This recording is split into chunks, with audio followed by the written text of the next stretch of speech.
अय्यो नमस्कार मंडळी, वेलकम टू ज्योती तोंडारीज किचन। तर आज आपण बनवतोय सोयाबीनची भाजी, जी बहुतांश वेळा खूप कमी वेळा खाल्ली जाते, पण तुम्ही ती जर अशी बनवाल तर नक्कीच ती सगळ्यांना आवडेल।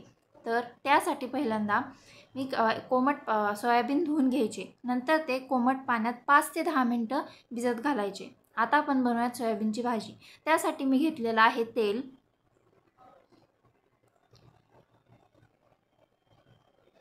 जिरी मोहरी, कांदा चांगला तळसून घ्यायचा, म्हणजे तो थोडासा लाल होईपर्यंत, थोडासा त्याचा कलर लाल होईपर्यंत व्यवस्थित परतून घ्यायचा।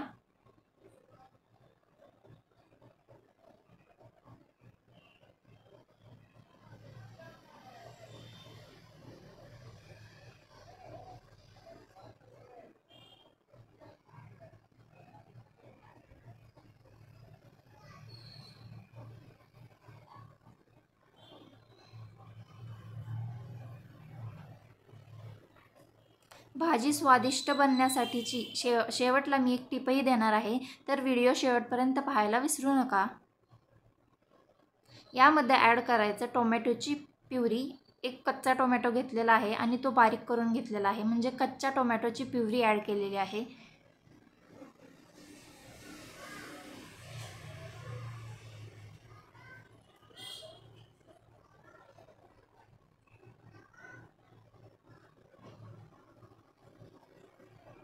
नंतर त्यात टाकायचे भिजवलेले सोयाबीन, त्याच्यातलं पाणी काढून घ्यायचं आणि नंतर ते टाकायचे। जास्त पाणी नाही काढून घ्यायचं, अगदी थोडंसं पाणी काढून घ्यायचं। ते व्यवस्थित परतून घ्यायचे। ते राहिलेलं पाणीही भाजीमध्ये टाकून द्यायचं।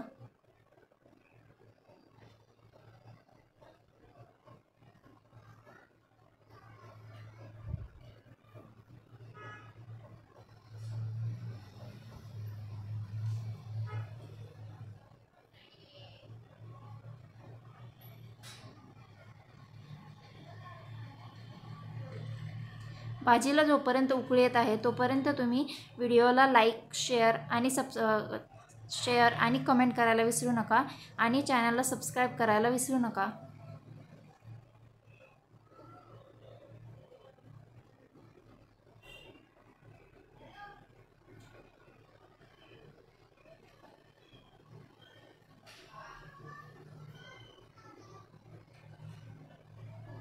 आता त्यामध्ये टाकायचं हळद, धना पावडर आणि थोडंसं तिखट,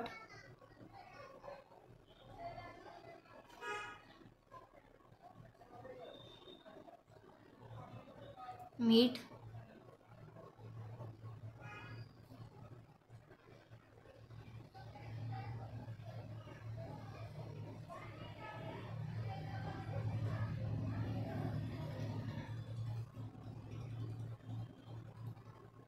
तिळाचा कूट। इथे मी तिळाचा कूट घातलेला आहे, तुम्ही शेंगदाण्याचाही घालू शकता।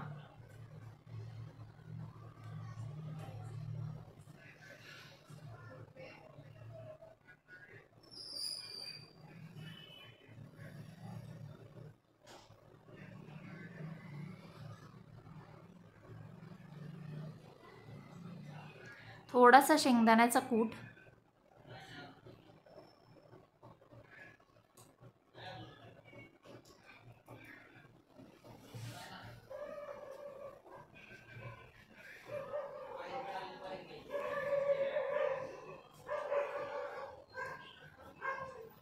तर अशा प्रकारे आपली भाजी झालेली आहे रेडी। तुम्ही पण मला कमेंट सेक्शनमध्ये नक्की कळवा की तुमची कशी भाजी झालेली आहे।